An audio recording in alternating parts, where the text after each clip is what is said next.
तो फाइनली बच्चों अर्धवार्षिक परीक्षा 2023-24 कक्षा 12 हिंदी साहित्य का जो असली पेपर है वो आपके मिल चुका है। नमस्कार प्यारे बच्चों, स्वागत आप सभी का आपके अपने YouTube चैनल में। अगर आप कक्षा 12 के छात्र हैं तो इस वीडियो को आपको पूरा देखना है और इस वीडियो के अंदर मैं आपको कक्षा 12 हिंदी साहित्य का एक ऐसा पेपर बताने वाला हूं जो आपके इस बार हाफ ईयरली एग्जाम अर्धवार्षिक परीक्षा 2023-24 में आने वाला है। अगर आपने इस पेपर को एग्जाम से पहले अच्छे से आपने तैयार कर लिया तो आप हाफ ईयरली एग्जाम 2023-24 में हिंदी साहित्य के पेपर में आप पूरे 70 में से 70 नंबर का जो स्कोर है वो आप आराम से कर सकते हैं। तो वीडियो को आपको पूरा देखना है और इस पेपर का कंप्लीट जो पीडीएफ है वो आपको कैसे डाउनलोड करना है, पीडीएफ आपको कहां पर मिलेगा, तो वो भी इस वीडियो के अंदर मैं आपको बताऊंगा। और इस बार पेपर के अंदर जो समय है वो आपको 3 घंटे 15 मिनट का टाइम आपको मिला है और पूरा पेपर है वो आपको अच्छे से देखना है, अच्छे से आपको पूरा पेपर तैयार करना है। तो सबसे पहले आपको पेपर में सबसे पहले आपको सेक्शन ए दिया गया है, खंड ए दिया गया है और खंड ए के अंदर आप पहला क्वेश्चन आप यहाँ पर देख सकते हैं कि निम्नलिखित अपठित गद्यांश को ध्यानपूर्वक पढ़कर नीचे दिए गए प्रश्नों के उत्तर दीजिए। और ये आपके 5 नंबर का क्वेश्चन है, इसमें 5 क्वेश्चन आपको पूछे जाएंगे, वस्तुनिष्ठ प्रश्न है। और सबसे पहले देखिए आपको ये गद्यांश अच्छे से पढ़ना है। अगर आपने गद्यांश अच्छे से पढ़ लिया तो इस गद्यांश से जितने भी आपको क्वेश्चन पूछे गए हैं प्रत्येक क्वेश्चन का आंसर है आप सही बता पाएंगे। तो यहाँ पर पहला क्वेश्चन है कि उपयुक्त गद्यांश का उचित शीर्षक क्या है। तो इसमें 4 ऑप्शन है। ए ऑप्शन में भारतीय संस्कृति, ब में आपके प्रणाम का महत्व है, स में आपके आत्मीयता और द में आपके परंपरा का पालन। तो इसमें आपको बताना है कि कौन सा ऑप्शन आपका सही होगा। और दूसरा प्रश्न है कि भारतीय संस्कृति में बड़ा महत्व है। तो ए ऑप्शन दे रखा है प्रणाम का, ब में आपके दान का और स में आपके यात्रा का और द में आपके पुण्य का। तो इसमें आपको बताना है कि कौन सा ऑप्शन आपका सही होगा। और तीसरा प्रश्न है कि बालक मार्कंडेय ने चिरंजीवी होने का वरदान प्राप्त किया था। तो ए ऑप्शन है ब्रह्मा जी से और ब आपके महर्षि मनु से और स आपके गुरु से और द आपके सप्त ऋषियों से। तो इसमें आपको बताना है कि कौन सा ऑप्शन आपका सही होगा।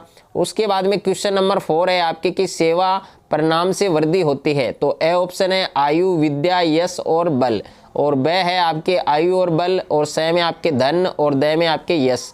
तो इसका भी आंसर आप अगर आपको पता है तो आप बता सकते हैं, कमेंट बॉक्स में भी बता सकते हैं।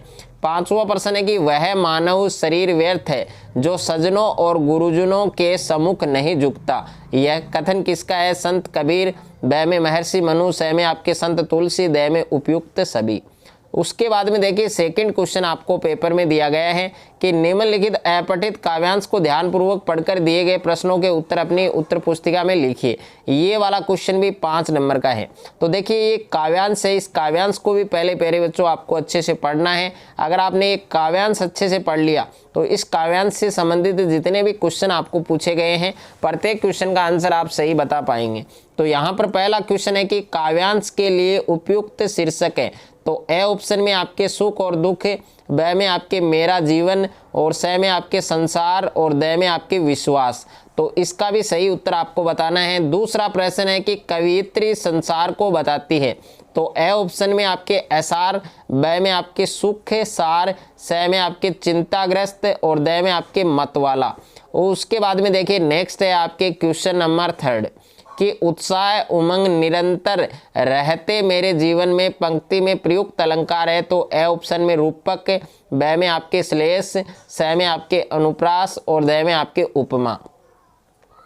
उसके बाद में देखिए नेक्स्ट है आपके क्वेश्चन नंबर 4। तो क्वेश्चन नंबर 4 है आपके कि कवियत्री के जीवन को प्रतिरक्षण प्रकाशित करती है। तो ए ऑप्शन में उमंग है, ब में आपके असफलता, स में आपके सफलता और द में आपके आशा। और क्वेश्चन नंबर 5 है कि जीवन के साथी हैं। तो ए ऑप्शन में है विश्वास, ब में आपके प्रेम, स में आपके साहस और द में आपके उपयुक्त सभी। उसके बाद में देखिए क्वेश्चन नंबर 3 है आपके कि दिए गए रिक्त स्थानों की पूर्ति कीजिए। तो इसमें पहला प्रश्न है कि जिस गुण के कारण चित्त आनंद से द्रवित हो जाए उस गुण को हम क्या कहते हैं। तो ये जो रिक्त स्थान आपको दिया गया है इसमें सही फिल आपको करना है।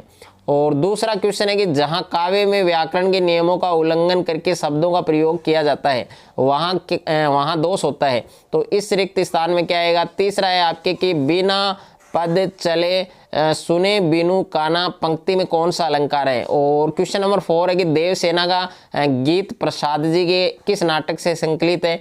और 5वां है कि इलाहाबाद का विशाल संग्रहालय की देन है। और यहाँ पर 6ठा है कि यासेर आराफात का संबंध है वो किस देश से है। उसके बाद में देखिए क्वेश्चन नंबर 4 है आपके यहाँ पर। तो क्वेश्चन नंबर 4 है कि निम्नलिखित अति लघुतरात्मक प्रश्नों के उत्तर आपको 20 शब्दों में देने हैं। यहाँ पर पहला है कि मीडिया की भाषा में बिट किसे कहते हैं। और दूसरा है कि विशेष लेखन के दायरे में आने वाले क्षेत्रों के नाम लिखिए। तीसरा है कि ठग ठाकुरों से निराला जी का संकेत किसकी ओर है। और क्वेश्चन नंबर 4 है कि मैंने देखा एक बूंद कविता में किसका महत्व उजागर किया गया है। उसके बाद में 5वां प्रश्न है आपके कि जायसी द्वारा विरचित पद्मावत के 12मासा अंश में किसके विरह का मार्मिक वर्णन किया गया है। और क्वेश्चन नंबर 6 है कि विद्यापति की प्रमुख रचनाओं का नामोल्लेख कीजिए। और 6ठा प्रश्न है आपके यहाँ पर 7वां प्रश्न है कि केशवदास के अनुसार देवी सरस्वती की उदारता का वर्णन करने में कौन असफल सिद्ध हुए। और क्वेश्चन नंबर 8 है कि रावण की सभा में श्री राम का शांति दूत बनकर कौन गया। और क्वेश्चन नंबर 9 है कि प्रेमधन का पूरा मूल नाम लिखिए। और 10वां प्रश्न है कि बालक बच गया निबंध में बालक इनाम के रूप में क्या लेना चाहता है वो आपको बताना है। और क्वेश्चन नंबर 11 है आपके क्वेश्चन नंबर 11 है कि विरोधाभास अलंकार का लक्षण लिखिए। और 12वां है उत्प्रेक्षा अलंकार का उदाहरण आपको लिखना है।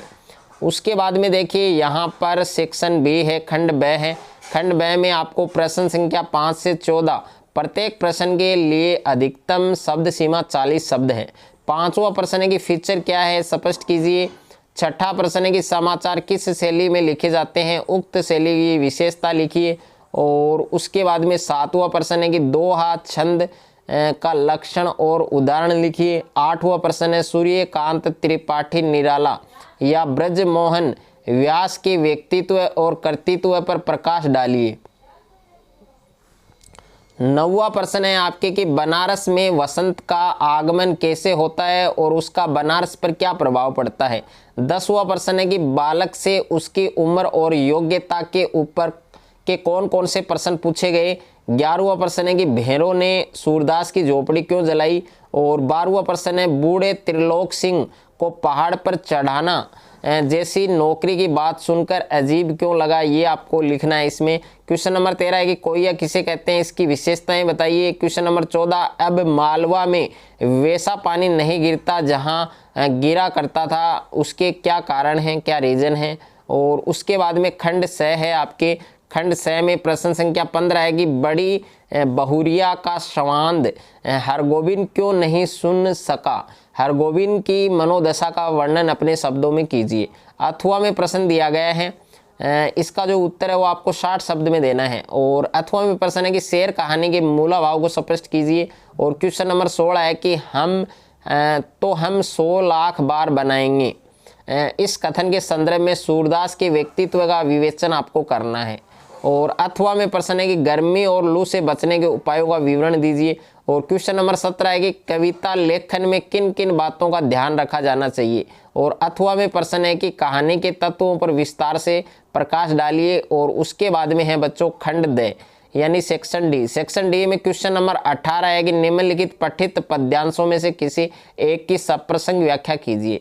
तो ये आपको पद्यांश दे रखा है कि अरुण यह मधुमेह देश हमारा, ये आपको पद्यांश दे रखा है। अथवा में भी दे रखा है, तो इनमें से एक पद्यांश की आपको व्याख्या करनी है। और क्वेश्चन नंबर 19 में आपको दिया गया है कि निम्नलिखित पठित गद्यांश में से किसी एक गद्यांश की आपको सप्रसंग व्याख्या करनी है। तो आपको 2 गद्यांश दे रखे हैं, एक अथवा में है, तो इनमें से एक गद्यांश की आपको सप्रसंग व्याख्या करनी है। और क्वेश्चन नंबर 28 है आपके कि निम्नलिखित में से किसी एक विषय पर आपको 400 शब्दों में निबंध लिखना है।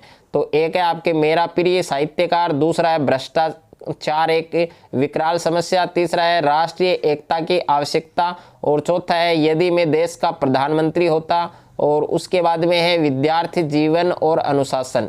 तो प्यारे बच्चों, इस पेपर का जो PDF है वो आपको टेलीग्राम चैनल और व्हाट्सएप चैनल पर मिलेगा। अब टेलीग्राम चैनल और व्हाट्सएप चैनल का लिंक मैंने डिस्क्रिप्शन में दे दिया है, उसको आप ज्वाइन कर सकते हैं, फॉलो कर सकते हैं। वहाँ से PDF डाउनलोड करके आप इस पूरे पेपर की तैयारी कर सकते हैं, अच्छे से आप पेपर देख सकते हैं। अगर आपको ये वीडियो अच्छा लगे तो वीडियो को आप ज़्यादा से ज़्यादा बच्चों के साथ शेयर करें, ज़्यादा से ज़्यादा वीडियो को लाइक करें, और चैनल पर आप नए हैं तो चैनल को आप सब्सक्राइब कर लीजिए और साथ में नोटिफिकेशन बेल को प्रेस कर लीजिए।